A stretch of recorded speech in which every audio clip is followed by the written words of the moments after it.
In just one day, this year's Google I/O keynote has accumulated more views than any other previous Google I/O keynote ever. But the question is, were millions of us tuning in out of excitement?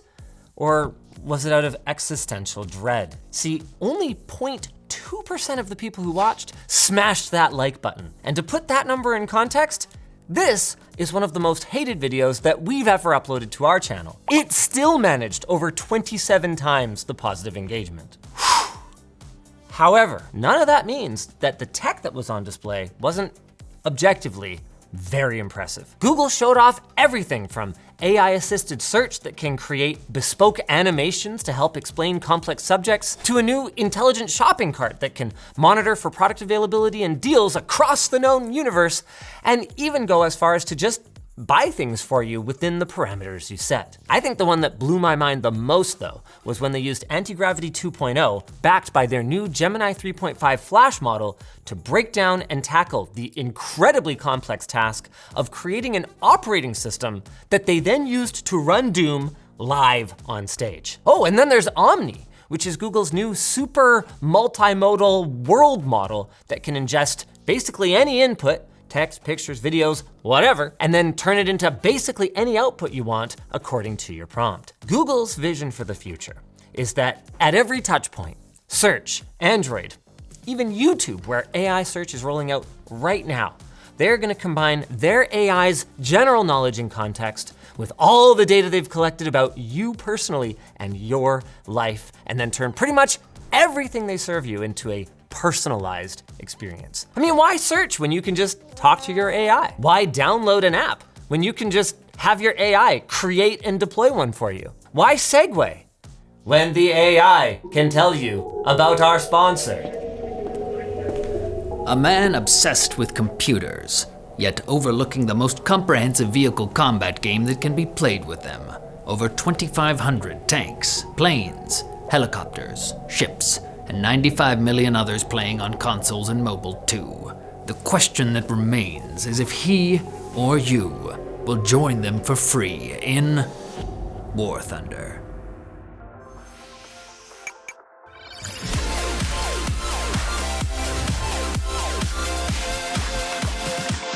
At its core, Google's business is still built on search. So why don't we start there? Google says that their new Gemini-infused paradigm for search is meant to be less like individual queries and more like a conversation. So instead of searching troubleshooting graphics drivers and then reading through an article about how to do said thing, you might just say, my GPU doesn't work, can you help me figure out why? And then a back and forth ensues involving text instructions, YouTube video links, or maybe even custom visualizations. Not gonna lie, that actually sounds pretty cool, at least on the surface. And according to Google, its contextual awareness of your preferences are only gonna grow over time. But like, does this kind of just feel like the AI version of hitting the I'm feeling lucky button, where instead of looking through all of the various sources of information to find credible, authoritative voices, we're just kind of trusting whatever the AI throws at us? Google isn't even hiding all of the shopping partnerships they have that create, in my mind, a pretty big conflict of interest. I mean, can I really trust that the activities that my Gemini-powered search recommends for this weekend aren't sponsored? And on the subject of where I'm going, where is Maps gonna send me? Because of course this feature is coming to Maps as well. I think one of the creepiest moments in the entire presentation was when Google CEO Sundar Pichai showed what was apparently a real prompt that somebody put into Google Maps asking, my kid just fell into the duck pond and the wedding starts in 30 minutes. Where can I walk and buy her a new dress? Again, objectively impressive technology. But does Sundar just have a folder on his Chromebook with funniest prompts from real users that he can just browse in plain text? Well, if he does, guess what? You can contribute to it today because Ask Maps with more natural language interaction is starting to roll out now. And the same goes for Ask YouTube, which I gotta say, honestly looks pretty cool. Instead of relying on the almighty algorithm to surface what you might wanna watch, Google is overhauling search finally, to surface context-aware videos that will focus on exactly what you wanna do when you wanna do it. The example they gave was teaching a kid to ride a bike with an emphasis on the exact stage that they were at in the training to try to surface the most relevant videos. I mean, I don't know, I managed to teach my kids to ride a bike without AI, but if we're being real, we've probably all seen some parents who could probably be replaced by AI. An AI that's gonna be more powerful than ever if Gemini Spark has anything to say about it. Spark was a major undercurrent of the whole keynote with integration across multiple Google products and maybe, finally, the promise of actually becoming the assistant or agent that Google has been trying to build for years. But before I can talk about what Spark does, let's do a quick primer on what is an AI agent or agentic AI. Now, I could have written this, but it seemed on theme to just ask Gemini, so let's see how close it got. Agentic AI represents a major shift from reactive, prompt-driven chatbots to proactive systems that possess agency, the ability to independently reason, create multi-step plans, and execute complex digital workflows to achieve high-level goals. Rather than just generating text, these autonomous systems continuously perceive their environment, break massive objectives down into smaller subtasks, interact with the external world using APIs and software tools, and dynamically adjust their strategy when they encounter errors. Whether operating as single agents or collaborating in specialized multi-agent teams, agentic AI shifts the human role from tedious execution to high-level supervision, transforming industries by independently handling intricate pipelines like software engineering, customer service resolution, and business operations. Thanks, Gemini, very cool. I see you've learned to glaze yourself as hard as you glaze the user. That whole last sentence was probably unnecessary when I asked for a simple definition, but hey, always be closing, right? Also, hey, since we're chatting, I noticed you've gotten a facelift. You're right, Linus. It's called Neural Expressive. Sorry, I'm gonna stop doing that now. It sure is called Neural Expressive, and actually it looks pretty fancy with some new animations and typography, which has already rolled out, but the facelift is not the impressive part. The impressive part is that Gemini Spark is integrated into like everything Google. And if the demos are anything to go by, this is by far the most polished and useful agentic AI that we've seen that can not only browse the web and look stuff up for you, but check your calendar and consolidate information from your emails and check your photos and your documents and bring all of that together to tackle complex and yet everyday tasks. I think the most useful demo that they probably did for my daily life was having Spark go through all of the separate email chains for a block party and then consolidate the guest list, RSVPs, and even what dish everyone is bringing into a Google Sheet. Like, what a time saver. To be clear, all of this can be done today with tools like OpenClaw, but Google's innovation is to make it easy and to integrate it into the tools that you were already using. That is something that is gonna be hard for the other big players to compete with, especially when you consider Google's partnership with Apple. Now let's talk about the big updates to video and image generation, courtesy of Gemini Omni. Not to be confused with Omni-Man. Omni boasts better than ever multimodal capabilities and an awareness of the world that should result in improvements to everything from spatial consistency to physics simulations and even gravity. And once again, the demos were powerful. See, this is where I would normally use superlatives like cool and amazing, but by this point in the presentation, the pit in my stomach had gone from solid pit to like sharp pit. Anyway, they showed that just plonking any media into Omni and then asking it to do stuff would result in that stuff done. Like here, okay, look at this. This is a single shot. Okay, Omni, give me 12 angles. Also, while you're at it, make it at night? Like, what? Then there's this one. Here's a riff. Can you make it sloppier? Okay, that one wasn't that impressive, but I think the coolest part was how well it handled complex multi-part instructions. So you could just say, here's a video and I want the background to look kind of like this image, and also can you clean up the audio? The hope here is that this means no more writing 10 prompts and then like mashing clips together, allowing you to do everything in one place and maybe even all from one initial prompt and then with some refinement prompts. Pretty neat. Moving on to Docs Live, we've got another tool that's both useful looking and depressing. Instead of opening up a Google Doc and adding some notes, you could just tell Gemini to summarize your thoughts in one place and then add whatever you want while you're at it. Here, let's try it. Hey Gemini, can you plan all of LTT's 2026 content for me? Please include a table of our best performing videos so far this year, and why not add a few presentation slides telling me that I'm the best?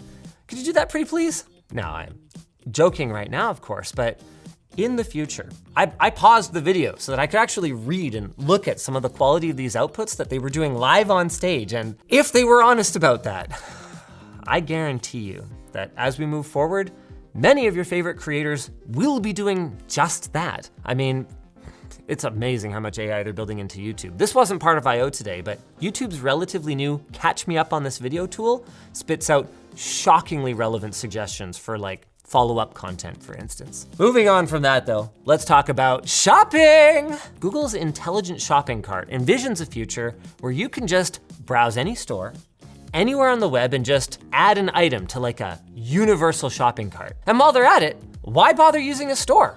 Why not just highlight an image of something and ask where to buy it and then throw it in your cart from there? Taking things to another level, are you tired of bots beating you to those floor level tickets to your favorite events? Well, Google says, if you can't beat them, join them.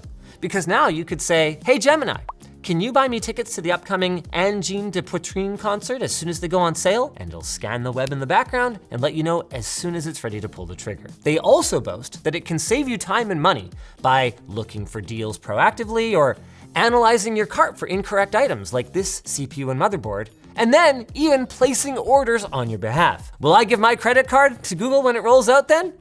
Absolutely. Moving on, it's time to talk about your Uncle Spacetime's wife. Antigravity. Okay, maybe that joke didn't land, but it makes sense because there was no gravity. Okay, it doesn't matter. The point is, considering that I've dipped my own toes into vibe coding not that long ago, I was really impressed by the Antigravity 2.0 demo, where they used it and Gemini 3.5 Flash to code a fully armed and operational operating system. Now, to be clear, we have no idea if it actually just like copied the Linux kernel or if it actually wrote any new kernel level code. But what it did do was, well, nothing when they tried to launch Doom. That is, until they asked it to fix the issue, and then a while later, graphics and keyboard drivers had been obtained, and the problem was solved, and the demons were ready to die. Impressive. Most impressive. But like, if there's anything that I learned from my vibe coding adventure, it's that I'm not actually a developer, and I have no idea how to QA code or maintain code in the longer term. So, to put this very lightly, as cool as that was, I am a little worried about how we're gonna verify all of this vibe coding that Google has seemingly fully leaned into, even in production applications. I mean, they boasted on stage that they created this Mac application that got 100 features in 100 days. You are not gonna convince me you did that without vibe coding. But wait, I know, I've got the solution. We'll get the AI to do the coding and do the QA work for us. Then we can replace both the developers and the QA staff. Then we can use all that money to buy more AI tokens. This is genius. Jokes aside, as someone with aging relatives, there was at least one thing in this 2-hour-long slog of a keynote that gave me a warm and fuzzy feeling. And that was the talk about SynthID and C2PA. According to Google, even now, people can only detect AI videos about a quarter of the time. That is a terrifying number, and that's only going to shrink as it gets better. But now that the SynthID watermark feature is expanding in partnership with OpenAI, 11 Labs, and Kakao, hopefully things will become a little more verifiable. As for C2PA, they're adding verification for those content credentials so that next time your grandmother sends you a video of crabs wearing sunglasses at an underground rave, you can tell her, hey, that was either fully made with AI or it was edited with AI. That is, as long as the content was generated using participating tools. On the subject of crabs with glasses, something that I have extremely mixed feelings about is mixed reality glasses. I've been playing around with the display model from Meta, and objectively, they are very powerful, that word again, and also hardcore dystopian. Coming back to Google I.O. though, it's kind of funny because for Google's new product, they didn't really lean into what are some of the more obvious benefits to me, like at all. Like, what about helping with visual impairment? In theory, you could have these on your head, they could be powered on, and you could just ask them stuff and get AI-powered answers straight into your ear. I mean, I don't know about you, but I think someone who can't see asking if it's safe to cross the street or if that's orange juice here in the grocery store is infinitely more important than asking to take a picture from the stage and then slopify it live. But I mean, hey, it's a Google keynote, not an Apple one, so they gotta stay on brand, I guess. Oh, another update was the improvements to Google's TPU, or Tensor Processing Unit. Or should I say, units? They're going with a dual chip approach with this one.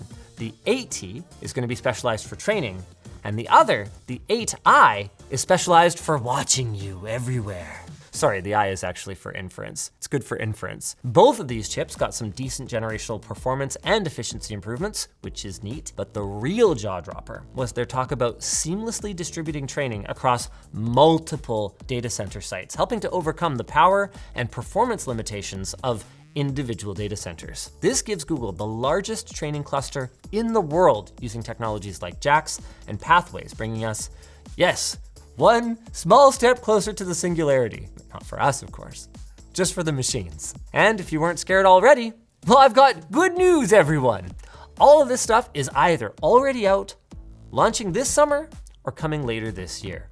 And one more thing, if you're already subscribed to Gemini Pro or Ultra, those are both getting price cuts, so you're getting more AI for less. That is, at least for now, because we've all seen how this works. You get the masses hooked, then you dig those claws in and you keep them in your ecosystem forever, and you jack up your prices, just like how I'm jacking up the segue to our sponsor. Portrait of a tech YouTuber, surrounded by powerful hardware but bereft of entertainment, regrettably oblivious to his own need for the tactile sense of joyous destruction that comes with the grip of a Jet's joystick in his palm. Yet, transplant his mind into a simulation like War Thunder, the most comprehensive vehicle combat game, and allow him control over 2,500 of humanity's most deadly machines from the past and the present, and he may rapidly become aware of a yearning in his core for destruction. This game charges no price of admission. The only sacrifice it asks of its players, the time they previously spent on more superficial experiences. Simple health bars and hitboxes have no place in War Thunder, where high-fidelity graphics and authentic sounds are a gateway to the heat of battle, where the limitations of play reside just on the other side of a door to be unlocked with the key of his own imagination. One that may imagine playing on PC, consoles, and mobile, and find it to indeed be true, as 95 million others have. A bonus pack of vehicles, boosters, and more await new players and those returning after 6 months, as they await you if you use the link below and join them in War Thunder. If you guys enjoyed this video, why not check out the Android event video from just last week? It covered some of the legitimately cool stuff, gotta admit, that's happening on the Android side as well.